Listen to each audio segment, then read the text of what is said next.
connection, that one we would understand, but we would really like to see you as you contribute. The other thing is be mindful of background noise. I think that's sorted for all of us. We're in some quiet space, hopefully, where we can have a minimal disruption during our conversation. The other thing, of course, at the bottom of your screen, I'm sure you will see options to raise your hand when you want to contribute. I'm not sure, Maggie, if we have the Q&A on this particular one. Yeah, but we will go through the functions as the session goes on. You can also type your questions or comments in the chat, and we will respond to them as we go on with the session. And of course, when it's your turn to speak, remember to put your video on if you can, and say your name and country. We'll also have some group activities at some point, so we encourage you to please actively participate. It's more fun that way. Next slide, Maggie.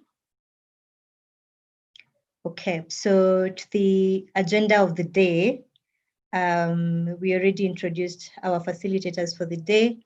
So I will call on all of us on the call to introduce themselves on chat. Right, Grace?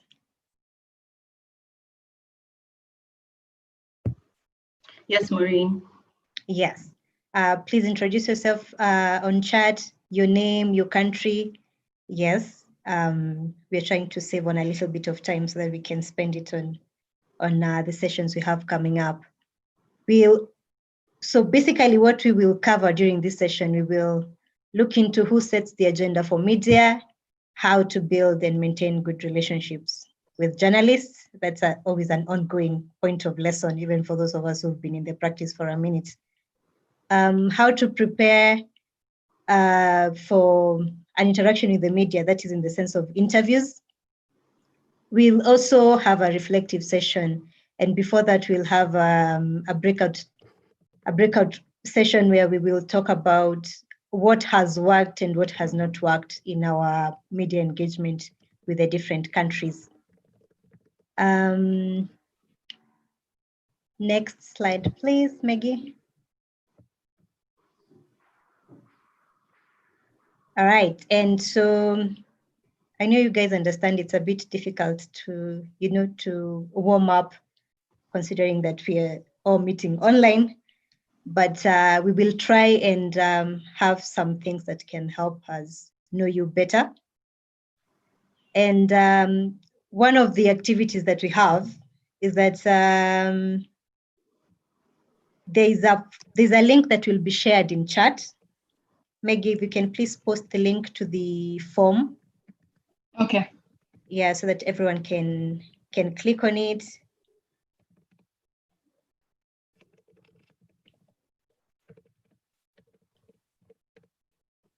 Thank you. And Grace, please come on and take us through this session. Thank you. Thank you, Maureen. So that this is not it's not boring and it's not the normal thing, we decided to come up with 2 questions to help us know you better, to help us understand how much work you do with the media and for how long you've done it. So like Maureen and Maggie mentioned, in the chat, please put your name and your country and your organization. Or you could also rename yourself in the Zoom and put after your name, put your country or your organization.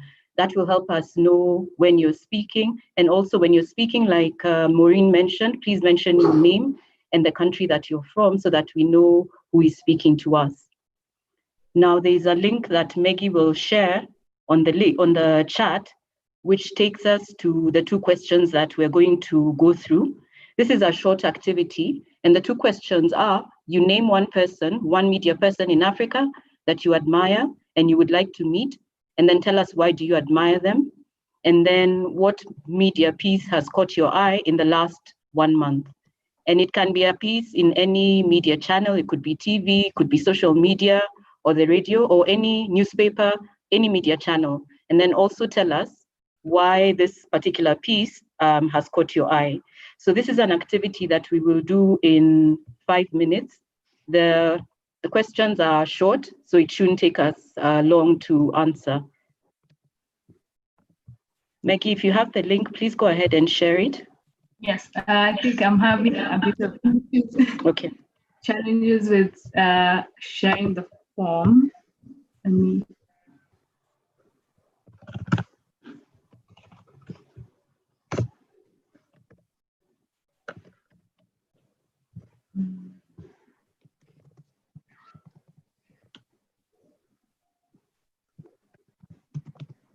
So I'm just sharing it in a few minutes. Sorry about that.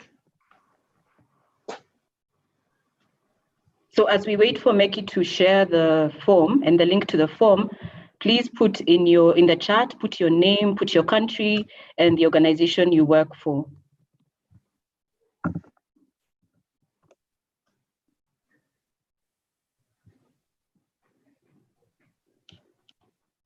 Okay, so Maggie has put in the link to the form. So if we can all click on it and go to the form and fill out our responses, it's now 3:21. So by 3:26, we should be done.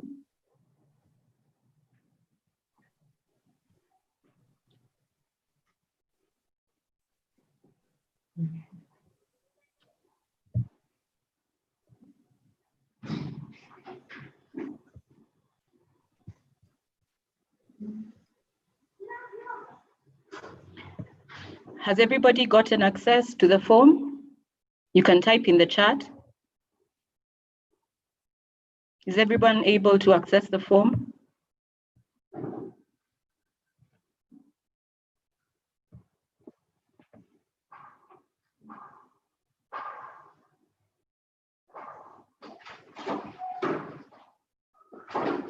Okay, I can see a few responses. So let's keep filling in the form until 3:26. And also let's keep putting in the chat our names, the parliament that we represent, and the country.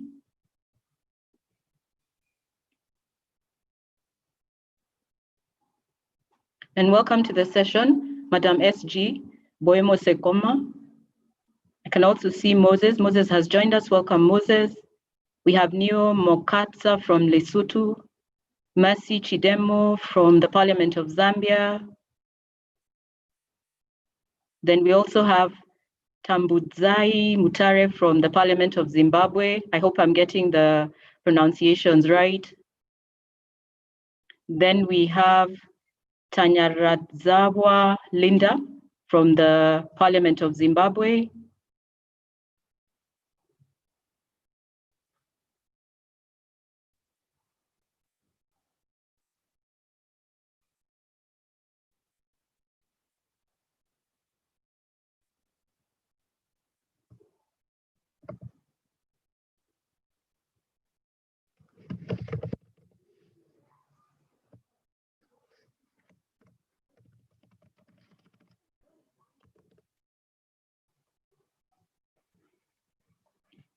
Welcome, Elna Etienne from the National Assembly of Seychelles.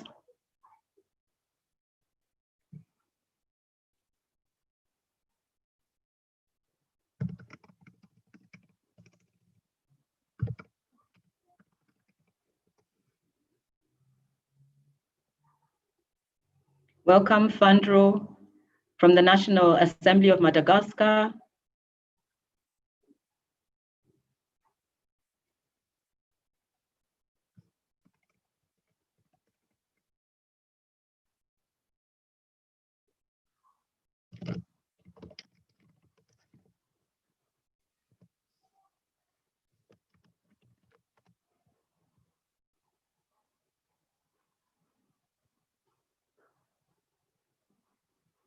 Welcome, Bohani from the National Assembly of Madagascar.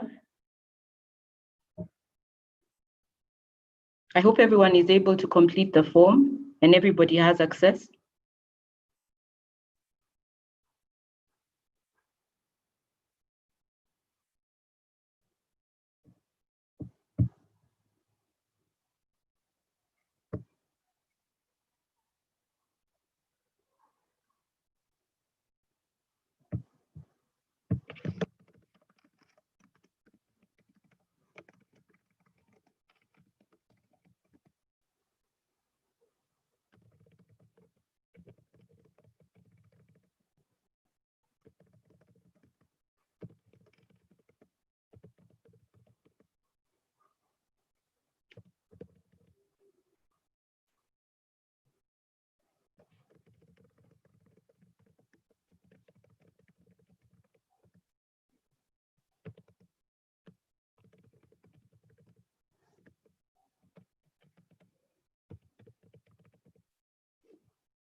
Does anybody else need more time to complete the form?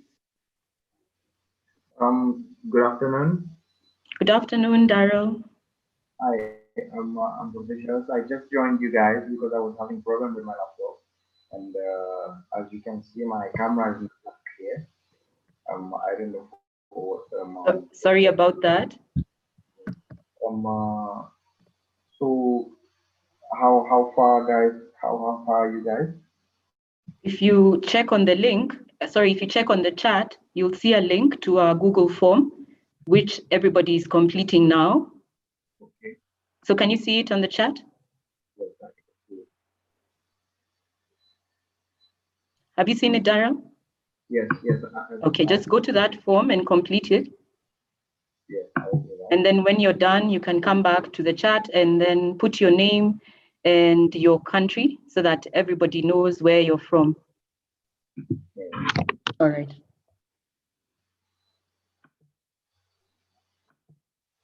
Hi, Luisa from the National Assembly of Angola. Welcome.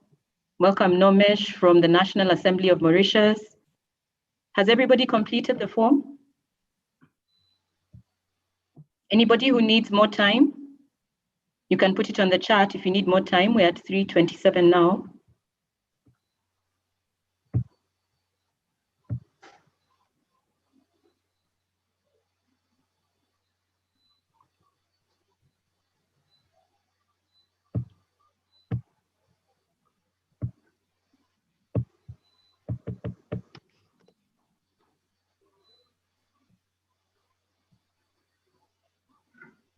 Okay, so we'll close that session now, and if we can all now come back to this. And Maureen has pasted in the chat the housekeeping rules in case you need to go over them. So now we can move on to the next session. Hi, Patricia from the Parliament of Malawi. So in our next session, those two questions that we answered, we'd like some people to volunteer and tell us. We'll start with the first one. Name one media person in Africa that you admire and you would like to meet and why you admire them. Who would like to go first? You can raise your hand. Raise your hand using the raise hand button and we'll see it. So we'll go through the first question. A media person that you admire and tell us why you admire them. Who would like to go first and tell us what they put on the form?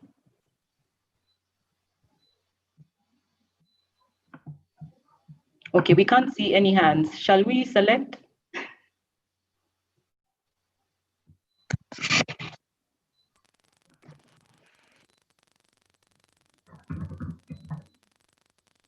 Maggie, can you see any hands?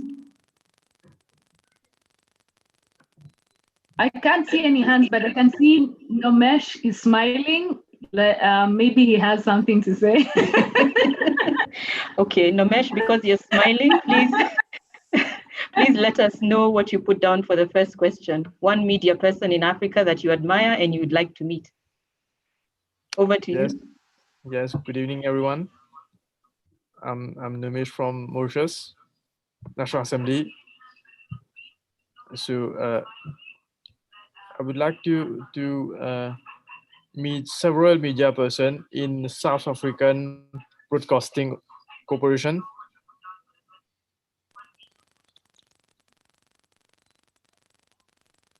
Just name one person. One person that you admire.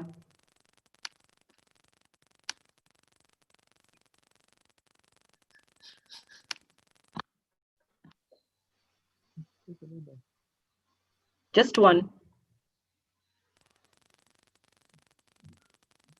We can't hear you. I think you're muted. Please unmute so that we can hear you.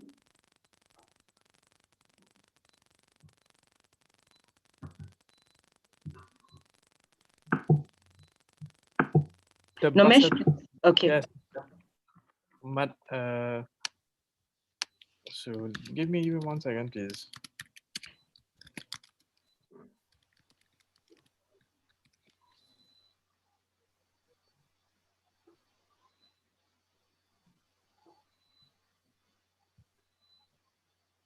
We can search memory, huh?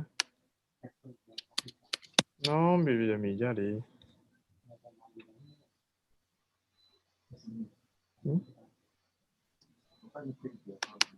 Nomesh, are you still with us? Yes, ma'am, I'm here. We just need one name of someone that you admire and why you admire them. Or maybe as we give you time, we can move on to someone else. Yes, Who would like please. to? Okay, who would like to go next?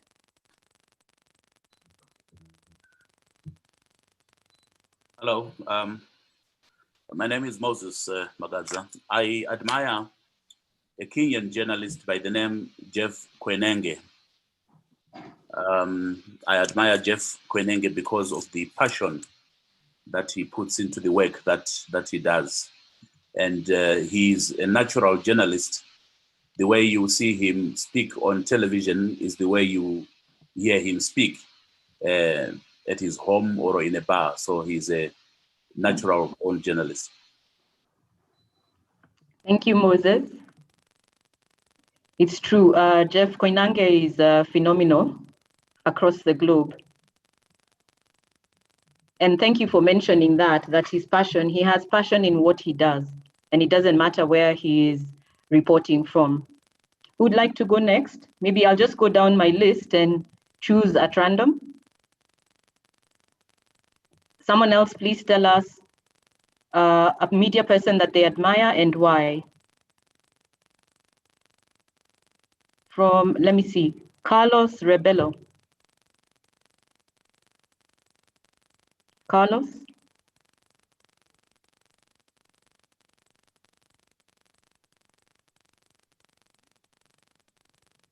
Carlos, are you with us? Okay, let's move on to Elna. Elna Etienne.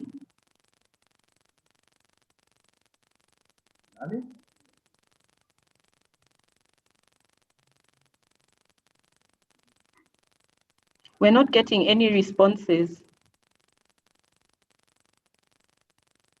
I'll move down to Haja.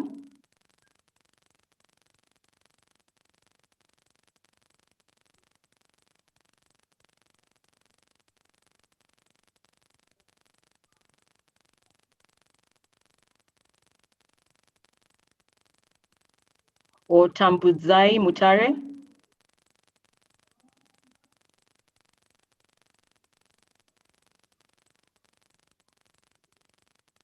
Do we have people on the session? Nobody is speaking, there are no responses. Do we have people on? Can you hear us? Yes. Colleagues? Can anybody hear us? We're not getting any responses. Yeah. Yes. Okay, Rohan, would you like to go and tell us one media personality that you admire? Yes. I'm Rohans from Parliament of Mauritius, from the broadcasting unit. I admire Mrs. Bastana Kumalo. She's a South African a television personality. Hello, can you hear me? Yes, we can hear you, Rohan. Why do you admire her? Yeah, at a very young age, she has been crowned as Miss South Africa also. And also because later she has becomes a president of the Businesswomen Association in South Africa. Okay, thank you. Thank you for that. Now let's move on to the next question, which is what media piece has caught your eye in the last 1 month and why did it interest you? Everybody should have a response to this because I'm sure we all watch news in the media in one form or the other.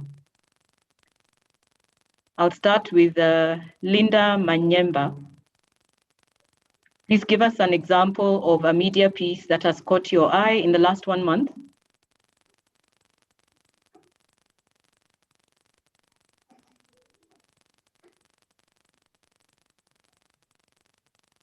Linda, are you there?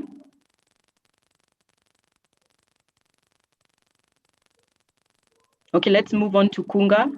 Kunga, are you there? Yes, I'm here. Okay, please tell us what media piece has caught your eye in the last 1 month. It can be on any channel. Yes, I came across a retweet of a story that was in the Boston Review about how COVID is being covered in Africa. So this one was more like some sort of like an opinion or analysis about how to talk about COVID-19 in Africa and how people should not suggest, should not be saying, we should not be asking why COVID-19 hasn't been deadlier in Africa, because doing so would mean that we expect that Africans should be dying. So I enjoyed the piece very much. It was a fresh view on the topic at the time. I think it came out, must have been some, it must have been last week or about 10 days ago. That's when I saw it. I would say that I like the story because it gave a fresh perspective on the issue that we have been talking about for a while. Thank you. Okay, thank you, Kunga.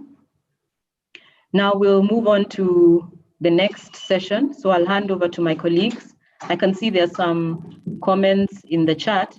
And then what we'll do, we'll look at your forms, we'll put the information you've put there, we'll put it together, and it will inform the next sessions that we'll have after this one. So thank you. Maggie, over to you.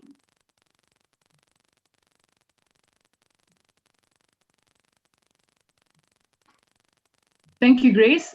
So I think the next session is now is on disrupting the media, and I'll just hand it over to Siki.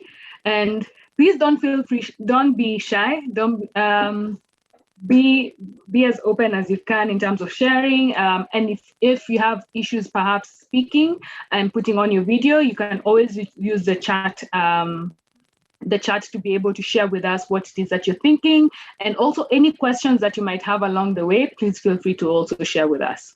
Thank you. Over to you, Siki. Thank you, Maggie.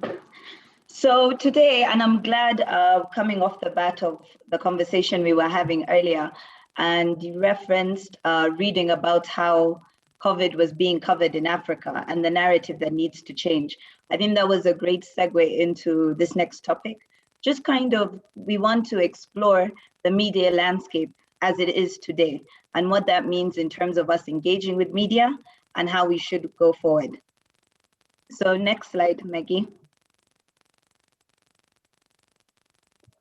So as we all know, things were normal one day and then they weren't.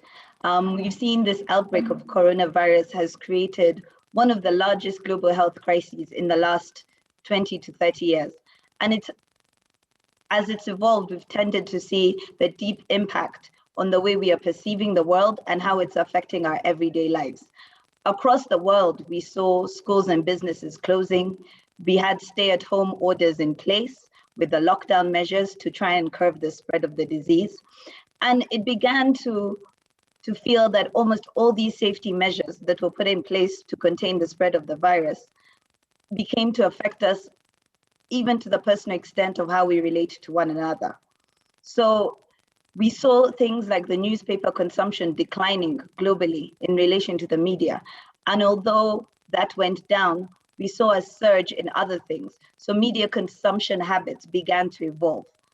And it is within this context of the physical threat of the virus, social and physical distancing, and public alarm that we have to ask ourselves, what is the role of the different mass media channels in our lives today? And how is this going to affect society across all levels? Next slide. So as I said, this pandemic has without a doubt impacted the world of communications and the media landscape.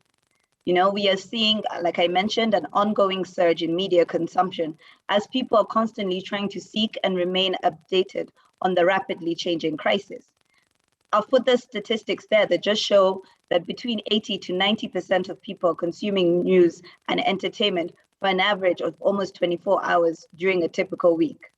So when you see such figures, globally speaking, the pandemic has seen a dramatic increase in the amount of time people have spent accessing information about current events. But as always, with a lot of information comes a lot of misinformation, stigma, and the thing we've come so fondly to refer to as fake news. So the question today that we want to explore some more is how do we intend to leverage this? Next slide. So when we talk about a disrupted media landscape, I think we need to look at whether or not this is a good or a bad thing. As we all know, the mass media have long been recognized as a powerful force shaping how we experience the world and ourselves. But when we speak on legacy media, we're referring to the mass media institutions that predominated prior to the information age. So we're talking print media, the newspapers, we are talking film studios, music studios, advertising agencies, radio broadcasting, television. But now with the emergence of internet, the disruption is moving towards the digital. Whereas old media institutions were centralized and gave communications one way, we are now in a space where we can communicate two ways. So it's as quick as us picking up our phone and scrolling through our Twitter feeds to know something has happened. And we are able to engage in real time in a way that we were unable to do so. So do we really need the newspaper circulations anymore? Are people listening to radio if they aren't in their cars driving to work?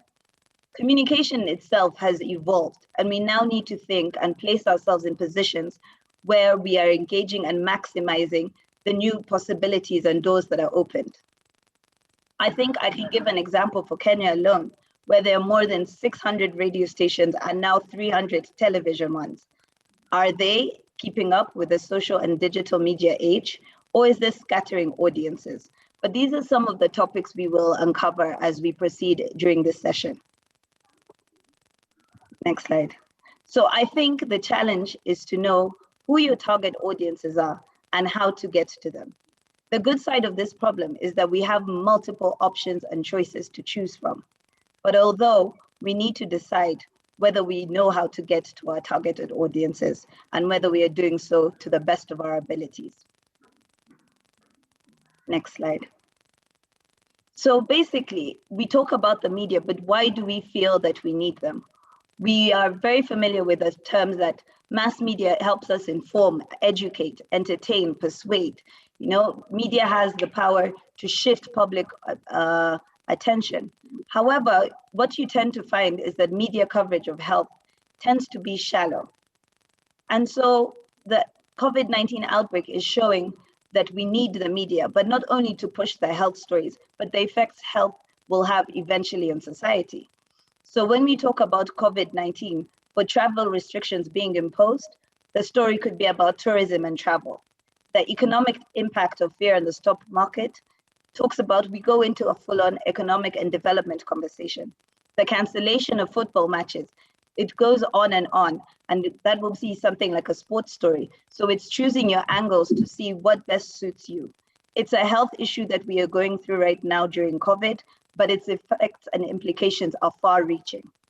But before we go any further, I think why we're all here today is to talk about sexual and reproductive health and rights and what's going on in a COVID-19 pandemic crisis as we are in now. Next slide, Maggie. I believe it was the World Health Organization Director General who recently remarked that all countries must strike a fine balance between protecting health, minimizing economic and social disruption, and respecting human rights. However, in Africa, what we are seeing happen is there's a shift of focus to cater to the pandemic that is therefore impacting negatively in other areas, including SRHR. Some of these effects include the reduced access to family planning, a high increase in gender-based violence, where the pandemic is putting young people at risk, especially girls and women. There's the economic stress, which is leading some people to engage in transactional sex and exploitation. And then, of course, with all the restrictions that have come on board, there's the increased risk of many mental health issues, among many things.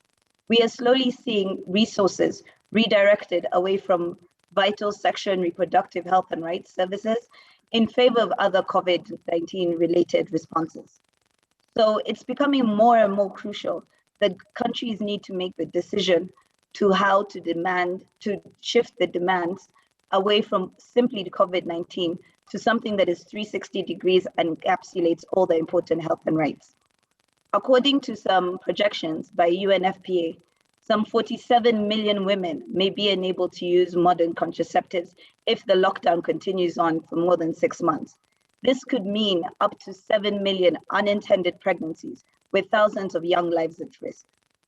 So I guess that the question comes into is how do we go about this? What is our role?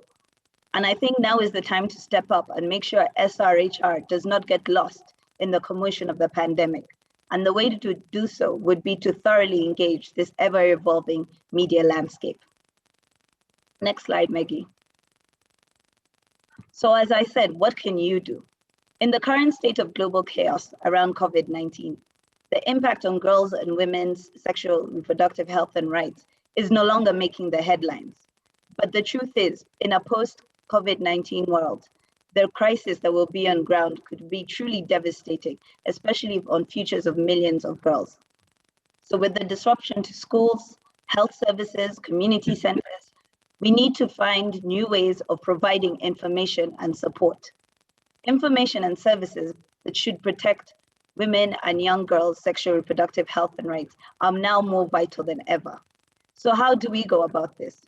We need to start actively engaging with media from the journalistic level up to the big outlets. We need to do so in new and innovative methods.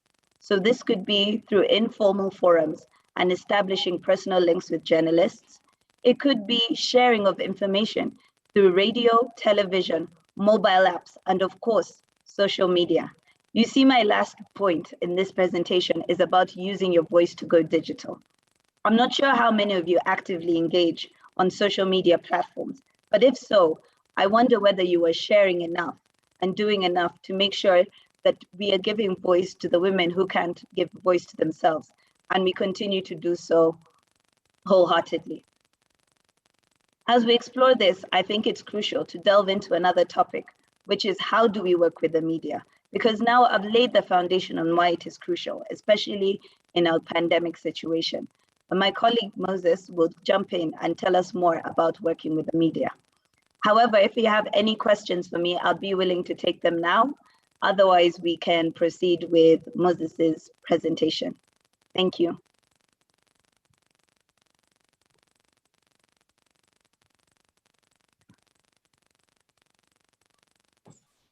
Thank you very much for that brilliant presentation. I'm going to keep my camera off. My internet is compromised. I think it might disturb. I hope you can hear me. Yes, we can hear you. Okay, thank you. Thank you very much. So I'm going to focus, building on what my colleague has ably just done. I'm going to talk about building and maintaining trust between media and the institutions of parliaments. Now, you may ask, why focus on trust now? Well, this is because trust, once broken, can never be regained. Relations between the media and members of parliaments and institutions of parliaments, as they stand, appear to be tainted by mistrust. On the one hand, members of parliament think that members of the media are out to embarrass them. This is understandable when you look at the cartoons that we see in many of our newspapers, where members of parliament are caricatured by cartoonists. When you look at the unflattering photographs of either sleeping or yawning members of parliament, at the other side of the spectrum, you have got journalists who say some members of parliament are either slippery or they are not very convincing when they talk to them. They are out of depth in terms of the issues that they are trying to discuss, whether they are talking about sexual reproductive health rights issues. Some journalists have complained that, you know, they don't get much out of some members of parliament. So we have a situation there where the relationship between members of parliament and some sections of the media is characterized by deep mistrust. So perhaps we need to go briefly into some definitions. The word media is a collective one, which is used to describe the chief main methods of mass communication. These include newspapers, radio, television, the internet, through which individuals and organizations share entertainment, educational materials, news, and sometimes promotional materials. Now, news is also a term that is used to describe newly released or noteworthy information, especially that which is related to recent events that are previously unknown. For example, the sudden death of a prominent politician or a celebrity, a meeting or a training session like this one, ongoing, a summit, discussions or debates on topical issues like how members of parliaments and institutions of parliament are responding to sexual reproductive health rights needs of their citizens under COVID. The appointment of a new committee or an official, a major international conference, a meeting between members of parliament and the people who they represent, challenges that members of parliament are facing or the electorates are facing. So these provide ideas of what can constitute news. But what makes news?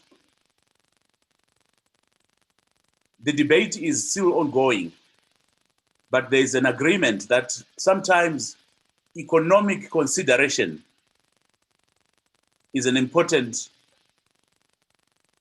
attribute that decides or that informs decisions as to whether anything makes news or not. When you go to a journalist or an editor, they want to know how much money can be generated for their organization from running a particular news item. So economic considerations become an issue. Sometimes impact is a consideration. How many people are actually affected or will be affected by this which you want us to report about? Timeliness is another consideration. When did this thing happen that we want to report about, or when will it happen? Sometimes oddity is a characteristic of news. What is unusual about what is being reported? I give here an example of a 3-year-old walking from some compound, walking 20 kilometers through lion-infested farmland to look for its mother, or a man biting a dog.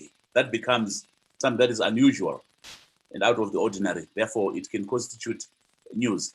But sometimes things like new revelations or confirmation of what people feared can also make news. Proximity and celebrity. People tend to be more interested in things that they can relate to, things that are affecting their communities. A person in Africa may not be very interested in knowing about what is happening in Afghanistan. So proximity and celebrity sometimes, constitutes what news is. So why is it important for us to maintain good media relations between the institutions of parliament and media institutions? Well, this is because the media is still by far, and I'm talking about the news media, it is still by far the loudest discourse in the world. Through it, we can manage and maintain reputations of individuals, of organizations, of programs, of interventions like the one we are busy with now. We can also use the media to manage crisis. We can communicate with our various publics, and I'm talking about people with whom we interact and our stakeholders through the media. We can use the media to create awareness on work that is being done, challenges that are being faced, and so on and so forth. But more importantly, we need to use the media to achieve visibility and stay ahead of the pack, and sometimes to avoid the high costs of advertising. So how do we deal with external media? Institutions of parliament have media or public relations organizations. But how do they now interact, reach out, collaborate with external media? There may be need to develop and maintain good relations with mainstream media, radio stations, newspapers, magazines, television stations, online media, bloggers in your area or area of interest.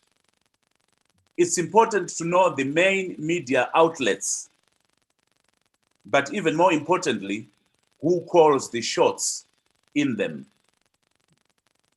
There is need to determine who they write for and what they are interested in. Are they predominantly interested in politics, for example, women's issues, health issues, the environment, investment, or are they muckrakers? Are they gossip mongers? Are they interested in education? At what level? Pre-primary, kindergarten, university or tertiary education? Are they interested in gender relations and so on and so forth? Then we now need to decide who we want to speak to, who we want to reach. We want to reach a local audience or an international audience. So it's very important to develop a good rapport, a good working relationship with what I call media foot soldiers. These are the young reporters who are not in managerial positions. Before we approach their superiors to report about the work that we are doing as an organization. When we communicate with the media or journalists, it is helpful not to communicate in tongues, limit jargon and technical terms, but get to know the media, read the stories that they write to figure out what they like most. And if you can support the media by providing high dramatic resolution pictures, ambience, background sound, direct quotes, relevant graphs, sound bites, it makes the work of the media flawless. To the extent possible, we need to avoid ambushing the media. That means we need to give them sufficient notice to cover our work, unless if we are giving them an earth-shattering story that can't wait, breaking news. Otherwise, there's no reason why we should go panting out of breath to the newspaper or to the radio station, asking them to come and cover what we are doing now. So not interviewing the media, not ambushing them is a good starting point. But what is also important is the need to keep the media posted about what it is that we are doing as an organization. We need to avoid being pests But we need to establish what the media is interested in so that we can give them what they are likely to be interested in. Maybe we can do this by organizing a meet and greet session, breakfast with the media, especially if you've got a new parliament, new speaker of parliament, new members of parliament, new chairpersons of important committees.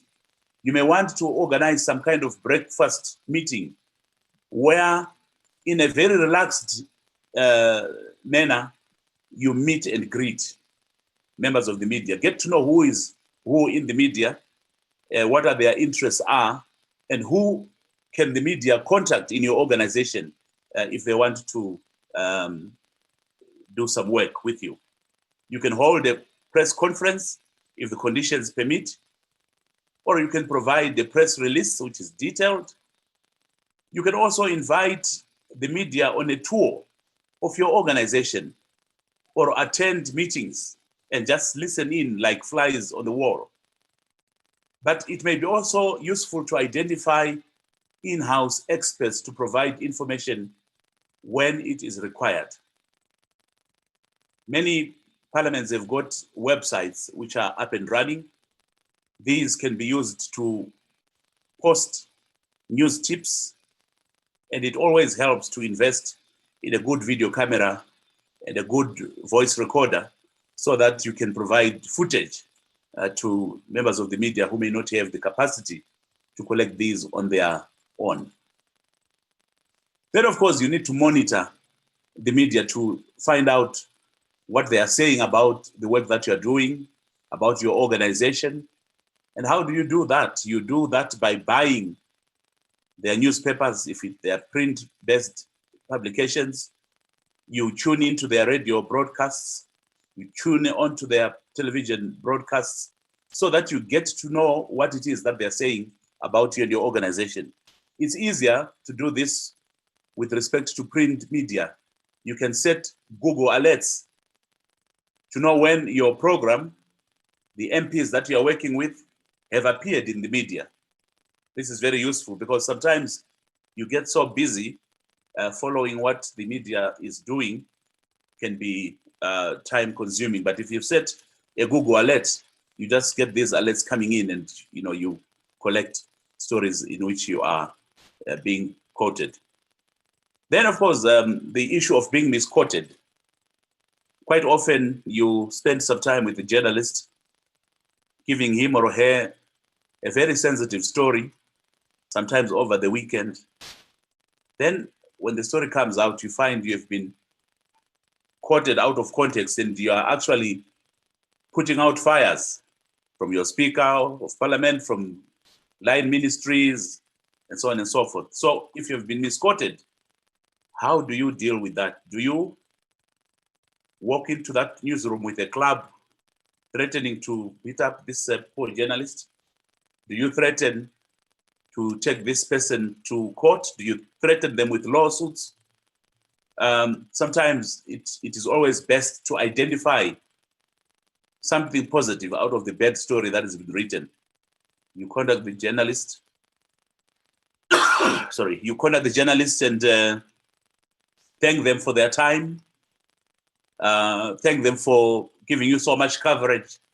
Sometimes it may not be much to thank them for. It might be just a good photograph of you that presents you in good light for a change. And then when you have broken the ice, you say, I actually think that you could have said this differently. I actually didn't mean it this way, so that you maintain that rapport. Then, of course, you need to know who is who in the media, in the newsroom, for instance.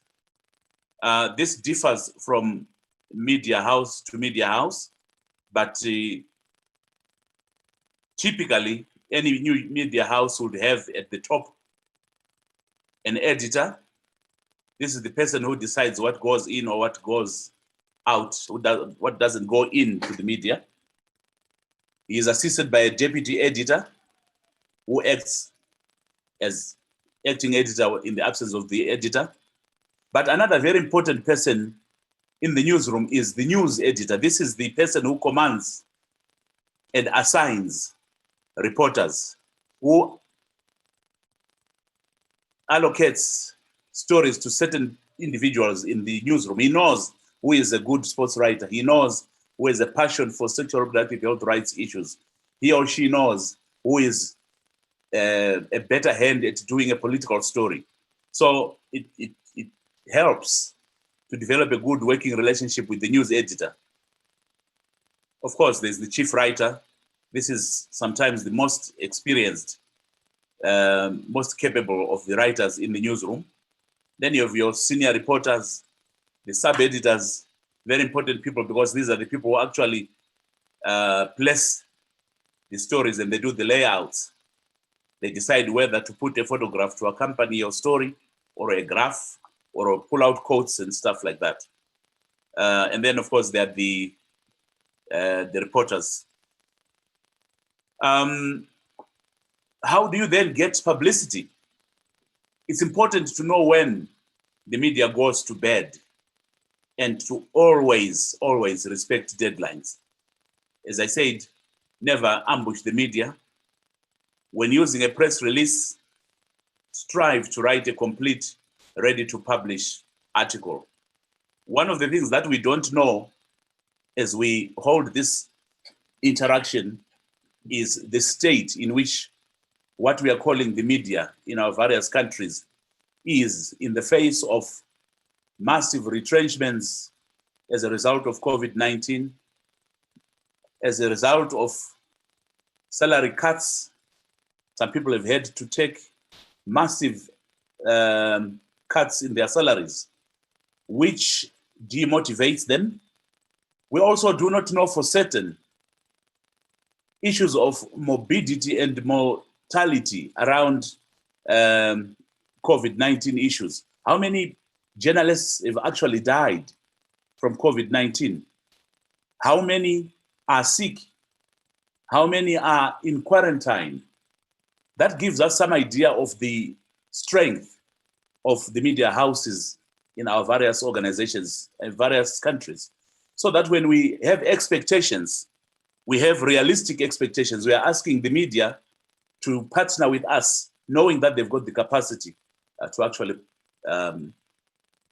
partner with us. As I end, always make time. Always make time. When in doubt, if you don't know anything, don't waffle, don't speak things that you may not stand by when they've been published. It is normal for somebody to say, that's an important question.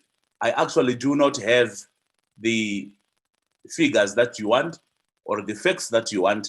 Please give me until Tuesday. But make an effort to contact that person on Monday and actually provide. Don't switch off your phone and become slippery. Because when that happens, the journalists will just go ahead and try to prove that they tried to contact you and you were slippery with the information that they wanted. Linked to that, no comment is comment.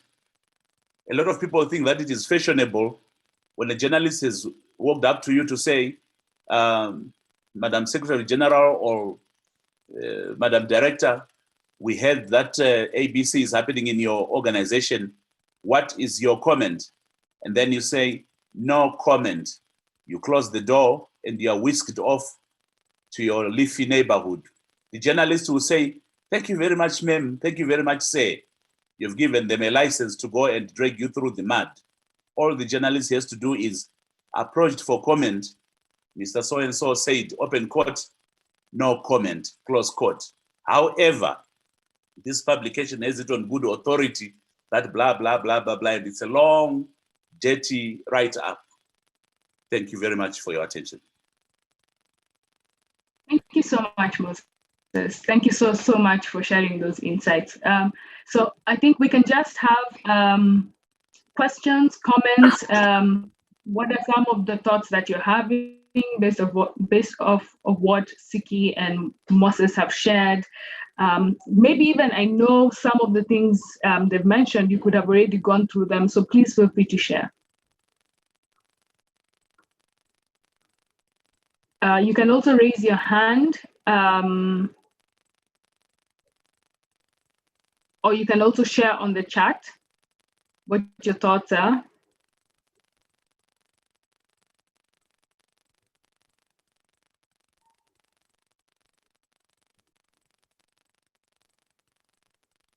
Go ahead. I mean, if you have something to share, just unmute and go ahead and share.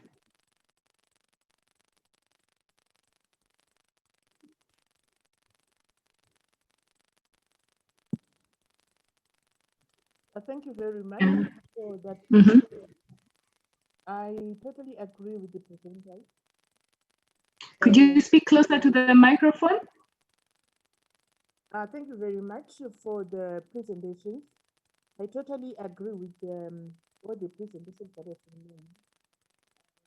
In terms of relationships with the media, in my organization, we actually have done almost everything to have good relations with the media. For instance, we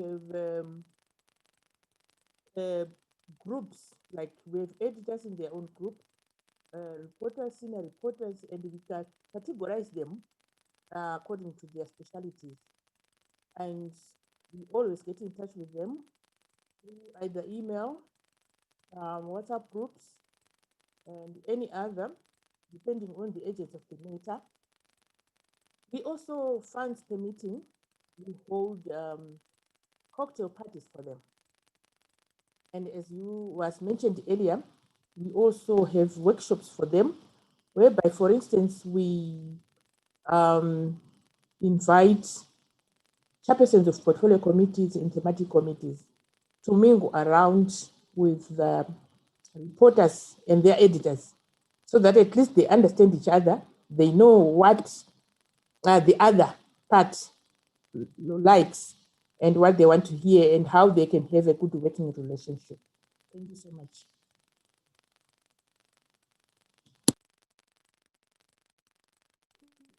Thank you for sharing that, Mutare. So for those who might have had challenges hearing, what has been shared is that how the sort of strategies that are being used to be able to build the relationships with media. So that includes having workshops with them, having informal communication networks where you can always keep in touch and update them in case something urgent comes up, to be able to build the relationships with the media. So are there other people who might have had experience in terms of challenges, maybe even in just starting to build up these relationships? Or I know what Moses has mentioned, there's a lot of where sometimes you can have things which are urgent and you don't know how to go about it. Yeah, so probably you can also just share around that.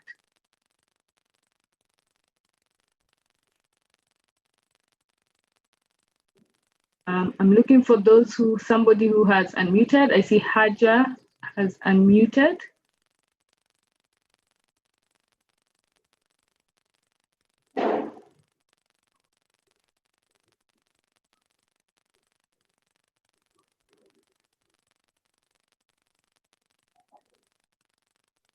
Haja?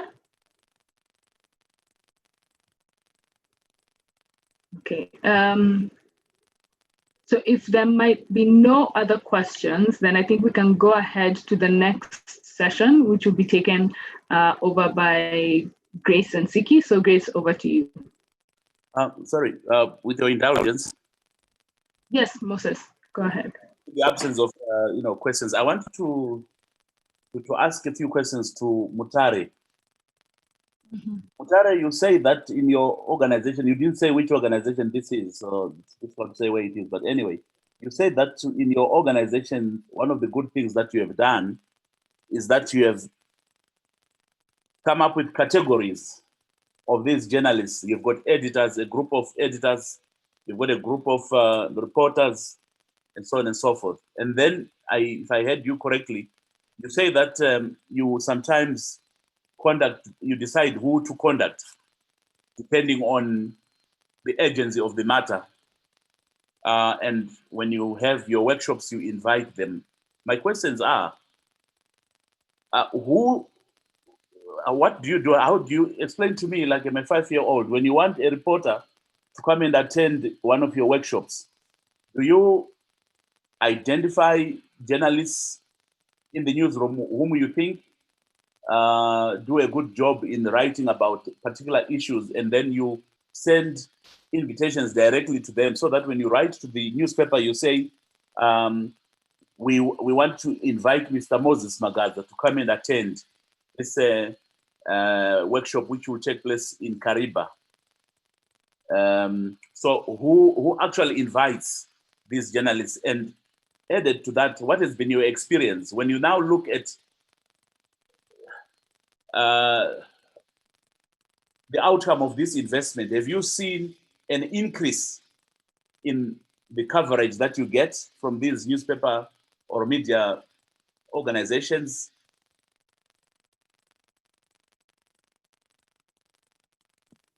Thank you very much for your question. What we have done in trying to build up the relationships with the media personnel is that we know them. For example, parliamentary reporters. We know who are the parliamentary reporters, those who cover parliament. And we also know through the relationships who are the, for example, environment, who are the journalists who cover environment from every media house and other issues. So if a portfolio committee on environment, for example, is going to Kariba, I'll ask the assignments editor to give me an environment whom I even actually know. And I can even tip that journalist that I have this upcoming, but I'll certainly go through the news assignments editor. I hope that one is answered. And we have so good relationships that we have really improved, I think, over 50% of coverage ever since we started to do that about 3 years ago. So our coverage of Parliament is really improved a lot. And we assess this by media monitoring. We read all stories in all print media, we watch online news to see what's being covered, what's being written about Parliament. And we actually assess whether they are negative or positive. If they are negative stories, then we try to find out why. Is it because we have a bad relationship, or is it because these journalists, they don't understand the issues that are under discussion? And then we try to put some mitigatory measures to it. Thank you so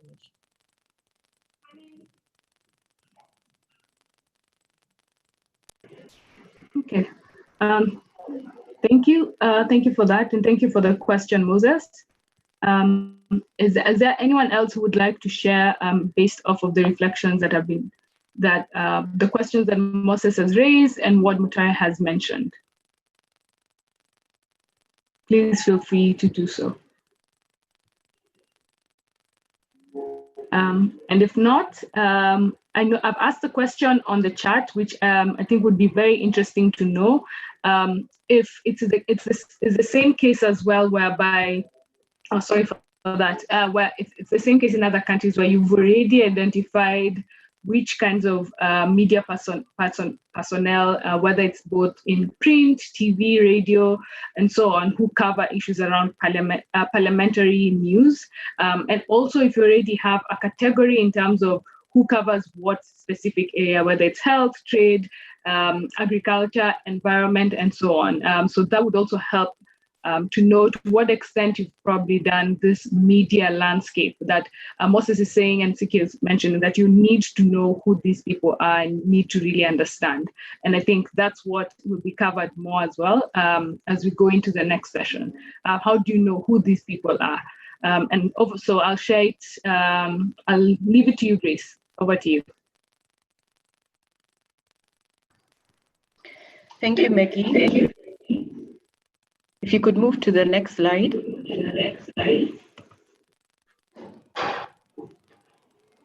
And as you're doing that, I can see we have more people who have joined.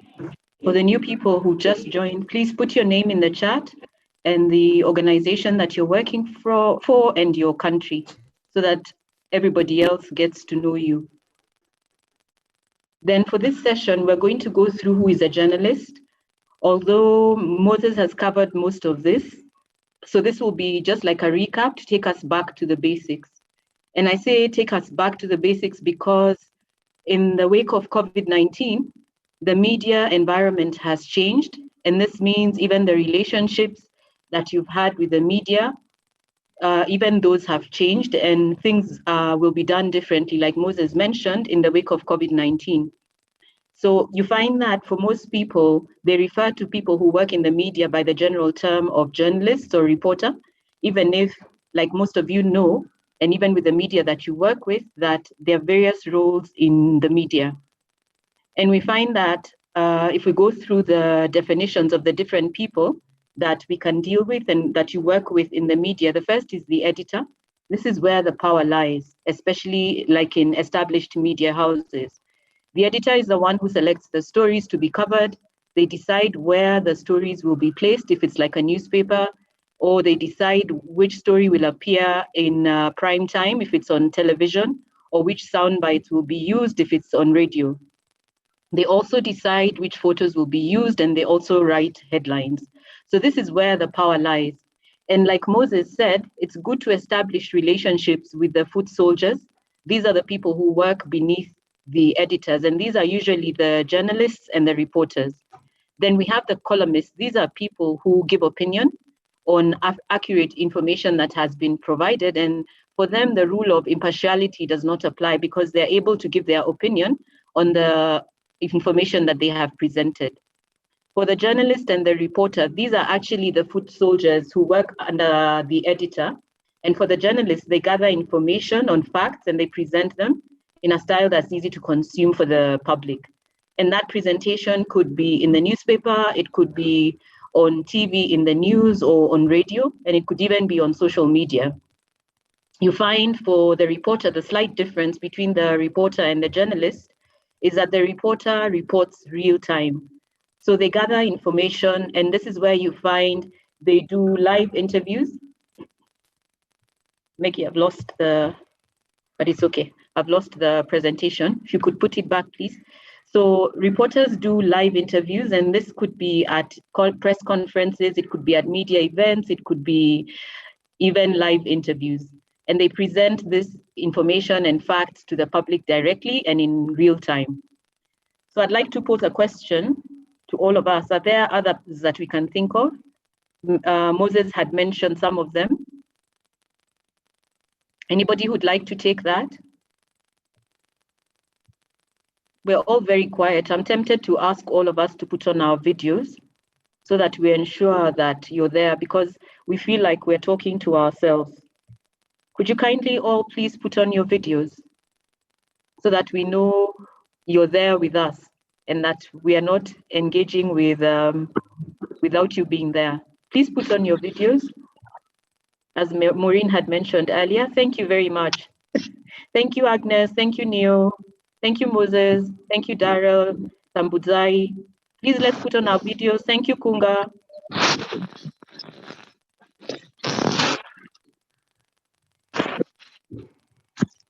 Oh, that's better. It's better when we're seeing you. At least we know we are interacting with people. Thank you. Please let's go on putting on our videos.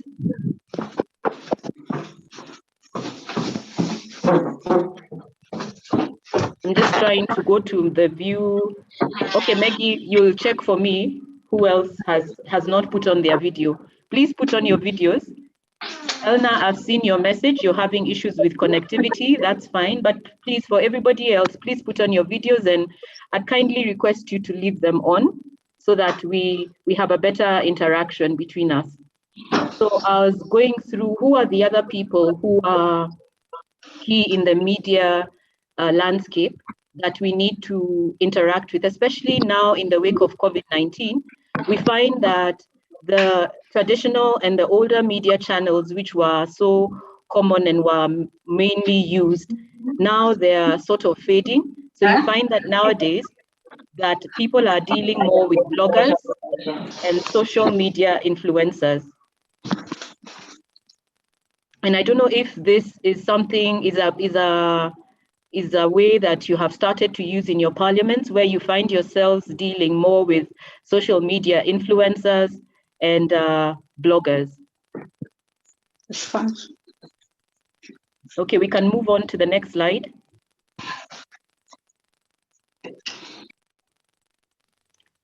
Diana, I've seen your comment that you don't have a webcam.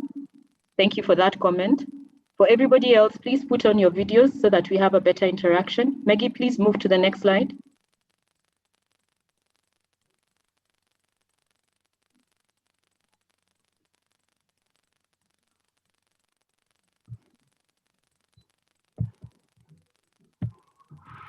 Okay. So when we go back to the basics of creating relationships with people in the media, the thing we need to remember and to go back to is that media people are people first. So anybody that we are forming a relationship with in the media or building that relationship, let's always remember that media people are people first, and it doesn't matter who they are. Sorry, Maggie, I think we skipped a slide. Just go back to the previous one.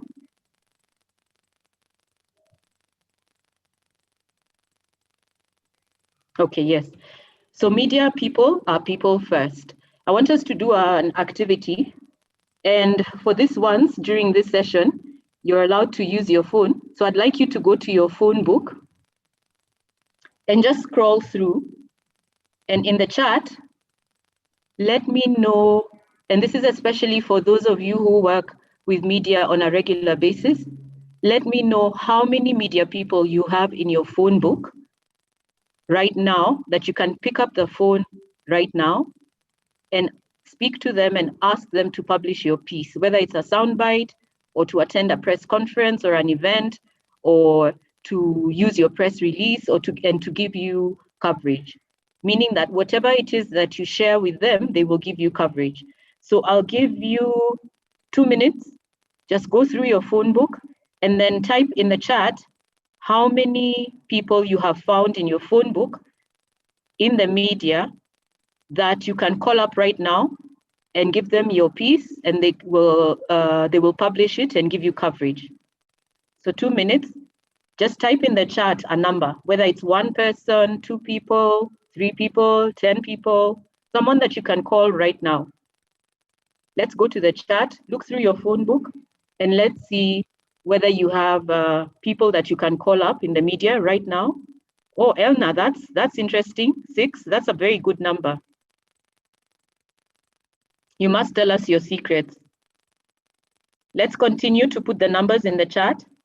How many people can you call up as you scroll through your phone book? Wow, Kunga, 10.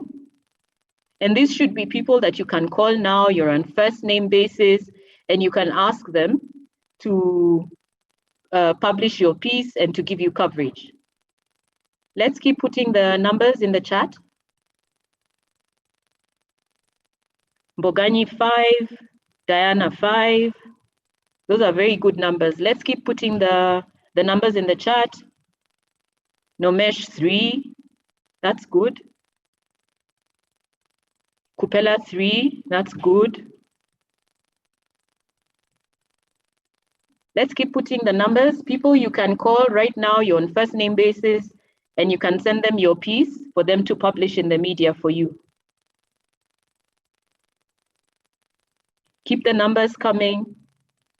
Haja 6, these are very good numbers. Let's keep putting the numbers. Tambudzai, you said you deal a lot with media. Put in your numbers, please.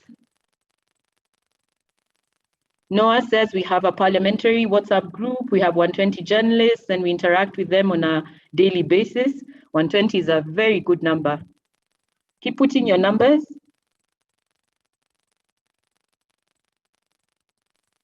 Anybody else who wants to tell us who they have on their phone book that they can call up right now? They're on first name basis and they can publish your piece.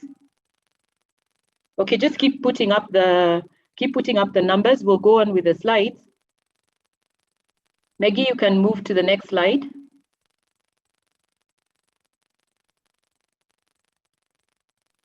We can keep putting the numbers as we go along.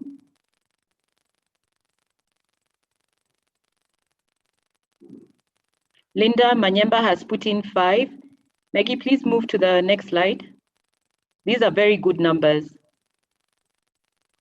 So what these numbers show is that you actually do have concrete and stable relationships with people in the media. Mutare has put in 12 editors and 109 reporters. These are very good numbers. I'm very impressed. So if we keep going back to the basics, with the, I'm sure with the numbers that you've put in there, you first identified the journalists and the editors, and they're based on your area of interest, whether it's SRHR, politics, health, trade, or education. And then I'm sure you went further ahead and found out which media houses are in your area and who are the media people that work in those media houses. And then are they freelance? What channels do they use? Are they TV journalists, or are they radio or newspaper? And of course, nowadays, do they engage in social media? And then like any other relationship, you have to create a connection with the people in the media. This is a must. You must cultivate a relationship with them, and your aim for cultivating the relationship should be long-term. So it's not so that they can put forward your agenda, it should be created so that you view it with a long-term basis. Then you find out who they are, who are they really? These numbers that you've put in the chat, do you know those people? Do you really know them? Do you know where they're from? Do you know what makes them tick? Do you know what they like? And Moses had mentioned some of this in his session. Do you first see them as people before presenting your agenda to them? Are you reliable when it comes to working with them? Do you keep your word? And then we should always ask ourselves, what value are we adding to them? What is in it for them? And that's a basic human factor. What is in it for them? Even as you're approaching them with your media item, what is in it for them? What are they getting? What value are you adding? So now I'd like us to watch a short clip. Maggie, you can take us to the clip. And then after we watch the clip, Moses will take us through the next part of this session. Maggie, you can go to the clip now.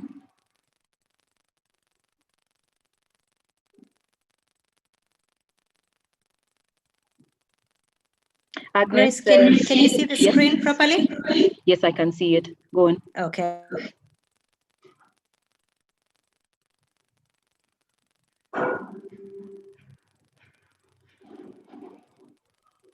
Okay, so let me share the screen, my screen for you to see. Maureen, maybe you can stop sharing the screen, then I can share the screen. As you're doing that, Agnes says they have contacts, direct contact for 2 TV journalists for immediate calls, and mostly they depend on the 15 parliamentary desk officers to share press releases and other information with their media houses. Thank you, Agnes. We can go to the video now, Maggie. Over to you.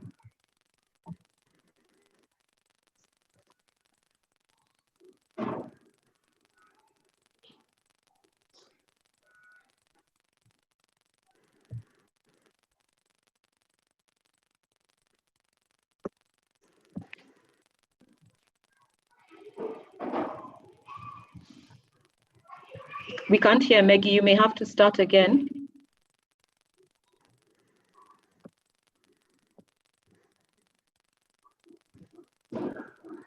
Is it?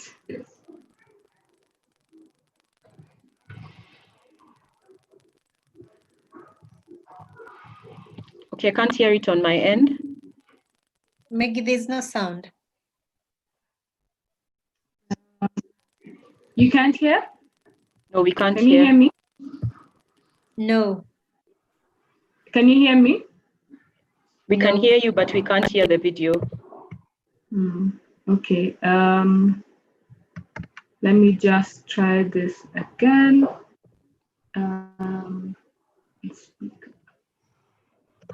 Okay. Let me try one again. I can.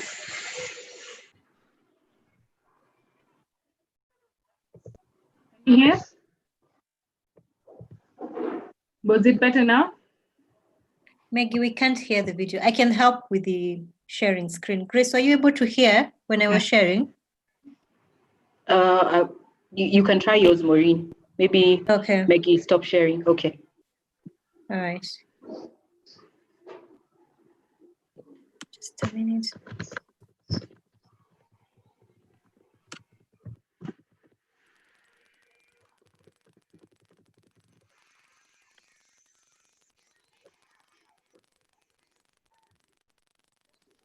Can we all hear anything? No, we can't hear Maureen. Okay. Okay, let me try mine, Maureen. All If you right. stop sharing, I can try mine.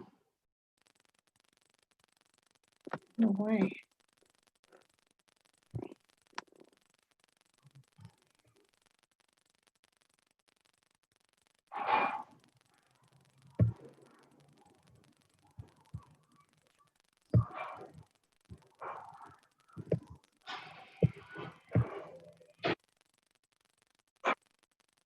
Can you hear? Grace, Can we you might hear? come back to this. We can't hear the video still. Okay.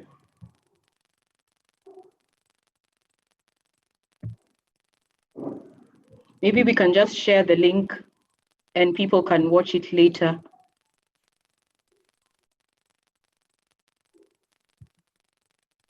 So we can do the next session. Maggie, over to you. Moses will take us through the next session. Okay, so sorry about that. We can share the link here and then we can, definitely get back to it. So Moses, over to you, how to build and maintain, and I think you'd already touched on this, but how to build and maintain trust between journalists and parliaments. So you had some guiding questions that you wanted to share with the participants, so the floor is yours.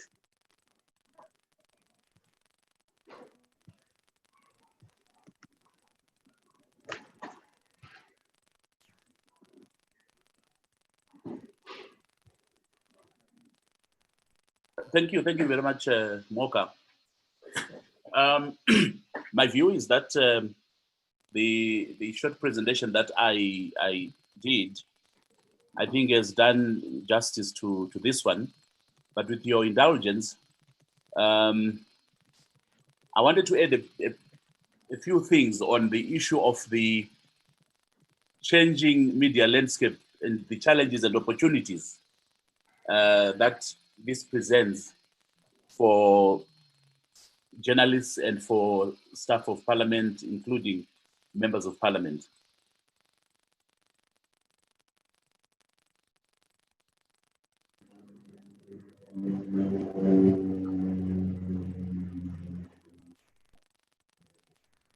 Can you hear me?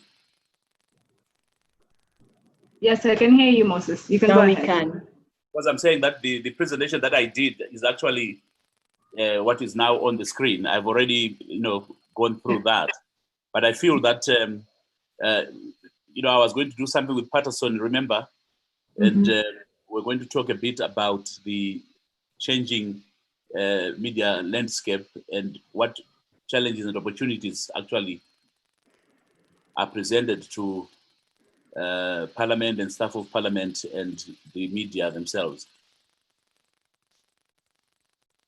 Okay, great. So then in that case, we can just go ahead next to Florence. So thank you for that, Moses. We can go ahead to Florence Ipala for her session.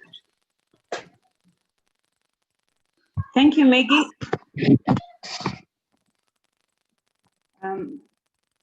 So I'm just going to build on what has been discussed previously. And one of the things that we need to look at is preparing for presentations. That when you're preparing for an interview, when you interact with the media, you always need to be prepared. You need to go for armed, because then that ensures that you are able to interact with them in a more meaningful way. Maybe if you could move to the next slide. So we're looking to see why you would want to engage with the media. Of course, you want to raise visibility on an issue. You would also want to, raise awareness, public awareness, because then if it's an issue that's been discussed in Parliament, you want to be sure that the public understands the issue under discussion. You want to be sure that the public is appraised of why it's important and why they should buy into this conversation.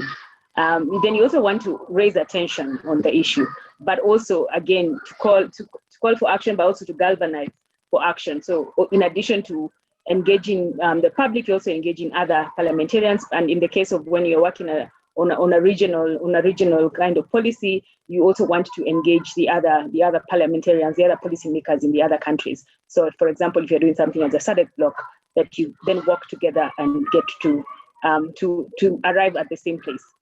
Next slide, please. So, how do you prepare? I don't know how you prepare normally when you're thinking about interacting with the media. So, and it's interesting. We are very happy that you shared with us the information on which media outlets you engage with, the journalists you engage with. Yeah, it's always important to research the news outlet. So, for example, if a journalist calls you and they say, calling from the continent, and I want to do a story on X subject, you then, the continent is a new paper that just started through the COVID disruption. So you might not be very familiar with the continent. So you might want to read a bit about the continent. It's published by the Mail and Guardian, and so you already know about the Mail and Guardian, but you want to see, okay, what's different about it. So they publish shorter, snappy kind of pieces, and then they distribute this through WhatsApp. So the total disruption of the media distribution network. So already you can see that you're going to reach many more people in the African continent if you get to publish with them, because then the people, it's shared on social media, it's also shared on WhatsApp, as opposed to the mother paper, which then has a paywall on some of the articles that you might want to share. Also, you want to know what the journalist has covered before, so that you have an idea of how they address issues. You want to even so that you can have something as an icebreaker. Maybe this time they are talking about they might be writing to you about a public policy on sexual and reproductive health and rights, but they have written something on NCDs previously. So it could be an opportunity for you to discuss what they published before, what you thought about the piece as an icebreaker. But it also helps for the person to know that you know their work. And as again, we've always said that it's important to demonstrate to the journalists that you know their work, and you respect their work. Then furthermore, you need to know what kind of deadlines they're working with. Because sometimes they have a very tight deadline, they have a very quick turnaround time. So you need to know what the turnaround time they are working with, so that you're able to ensure you respond to them by that time. So if someone has a deadline, it depends on what kind of story. So again, the media turnaround times are very quick.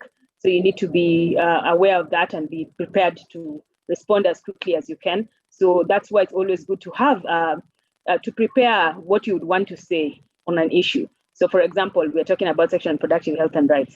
So if the journalist calls you and says they want to talk to you about teenage pregnancies, for example, you should be able to know that these are the three things. This is the key message I would like to say on this issue. And if from these three key message, I would like to break it down, and they can break it down into issue 1, 2, and 3. And and even those 3 issues, you can then still break it down into another 3. So always think of it as in multiples of 3, but always think about how you can summarize your key messages, your key ideas in three key points, so that you don't have to even read them. You already know these are the, you have a way of cueing yourself to know what you'd like to say. But also it's important to have your facts and figures at hand. So which is why also it's important to then always do research, and that and one of the things that CIPSI helps with is that rapid response service, because then if you don't have the facts and figures, then you could tap into that service and get the information that you might need. But also ensuring that you keep abreast with what's happening on an issue that is of an issue that's topical. So that's why also it's very important to keep reading the news and also having an idea of what are the big issues at the time. So for example, during the pandemic, there might be people asking, what kind of impact the pandemic has had on SRHR services, for example. And that would be, are people able to access reproductive health products and the commodities and things, and the services, the curfews, were the curfews making an impact on people's ability to access the hospitals or the facilities, things like that. Also, you need to think about how to ensure that your message is short and catchy, because then you want to be sure that you keep the attention of the public, and particularly when you're thinking about broadcast. So you're always told, think about how to ensure that you have sound bites, because you'll have the broadcast media has very very short time to tell a story. So maybe a few seconds here or there. So ensure that you're able to give your message in a short, and a catchy sound bites. So prepare the sound bites, practice them. Try and ensure you're not using jargon, and also talk to people. And sometimes you might find that you speak a lot in jargon because of stuff you work on every day. But then when you talk to people who are outside of that circle of your area of expertise, then they might let you know that you missed something here. And then also when you're thinking about TV or multimedia content, because a lot of, particularly during the pandemic, we've seen a lot of the key big media houses, the international media houses, doing a lot of stories, a lot of interviews on multimedia platforms. So they are on Instagram, they are on Facebook. So you also need to think about what visual you can provide for the story that you're doing. That is that's visual. So, for example, if you're talking about, so if you're having a meeting to discuss SRHR issues, then you would be all meeting in a room, but then you might have the journalists might pick get some visuals from there, but they might need additional footage, what sometimes people talk of as B-roll, to illustrate their story. So, for example, if you're talking about access to maternal health services, then it might be helpful to then link them up with a maternity facility for them to be able to get the footage from that facility. And so when you facilitate that process, you help them then package their story and get it out as faster. Maggie, please move to the next slide.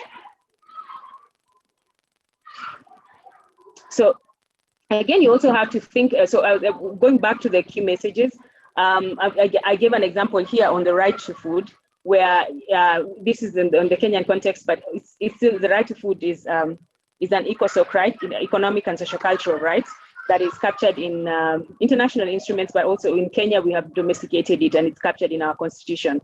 But also it's so thinking about it in three kind of bullet points, you're like the right to food is a constitutional right because it's covered in our constitution, but it's also the right to food is the right to feed oneself in dignity. So you shouldn't have to go and look in a dustbin or wherever to find food. You should, or to have to steal food. You should be able to access food in a way that preserves the person's dignity. But also, we need to have a proper proper mechanism for implementing the right to food.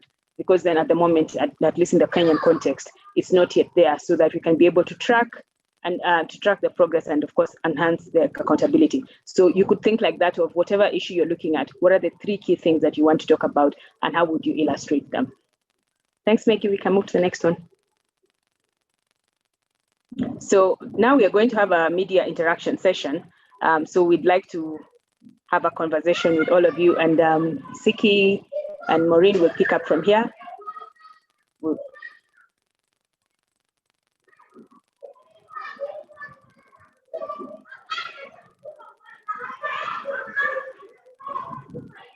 Thank you, Florence. Questions and yeah, thanks.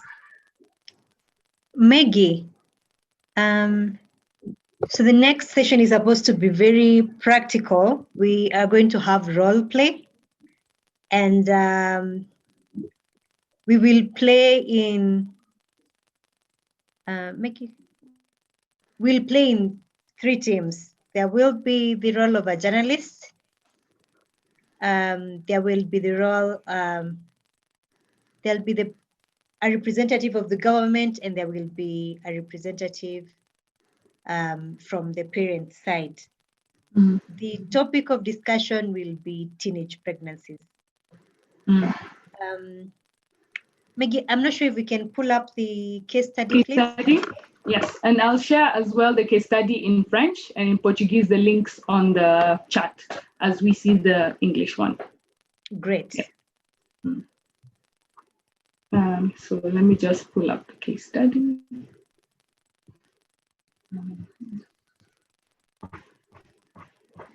1 minute.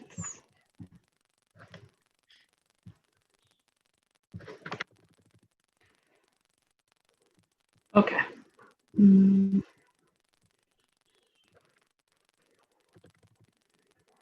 Sorry, I have very many. I'm getting the French. So on the chat for all the French speakers, I've just shared with you the link to the French case study. So as we read the English one, please just look at that. And then the next link I'm going to share is the case study in Portuguese.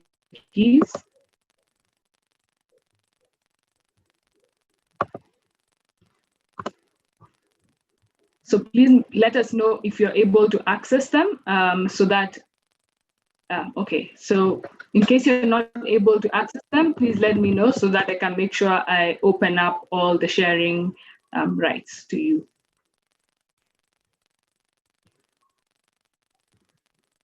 Okay, and then Maureen, I'm just sharing the English case study so you can go through it.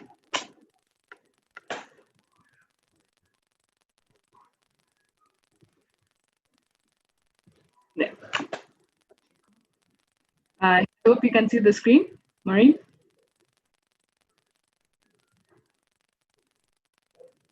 Can you see the screen? Oh, you're on mute, just in case. Sorry. Yes, we can. The screen. Thanks, Maggie. If we can all take a minute to go through the paragraph. It's a brief one so that we can all be on the same page. We can have about 2 to 3 minutes to go through each. I want to know if our colleagues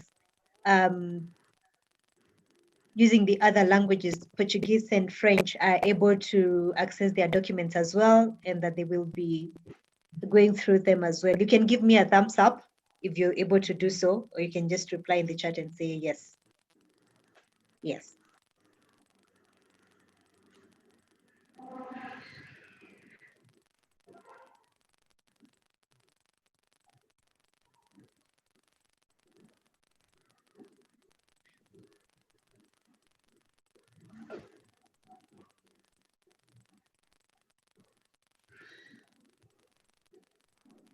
Maggie? Yeah. So Julie Diana says they cannot access the link. Okay, so I'm just working on it. You should have the access right now. So I've just accepted. And this is also the English link for those who want to also just open for themselves and see the English link. Elna also says, please update the sharing settings, Maggie. Okay. Thank you.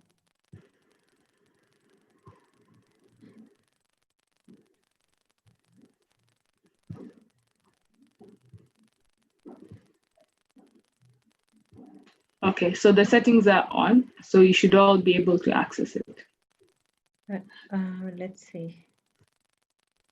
Okay.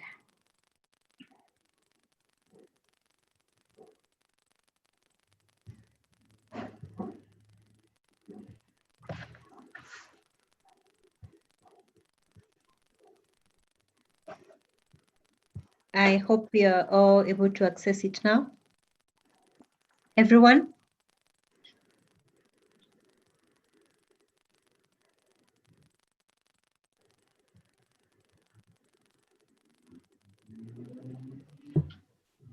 What about the access code?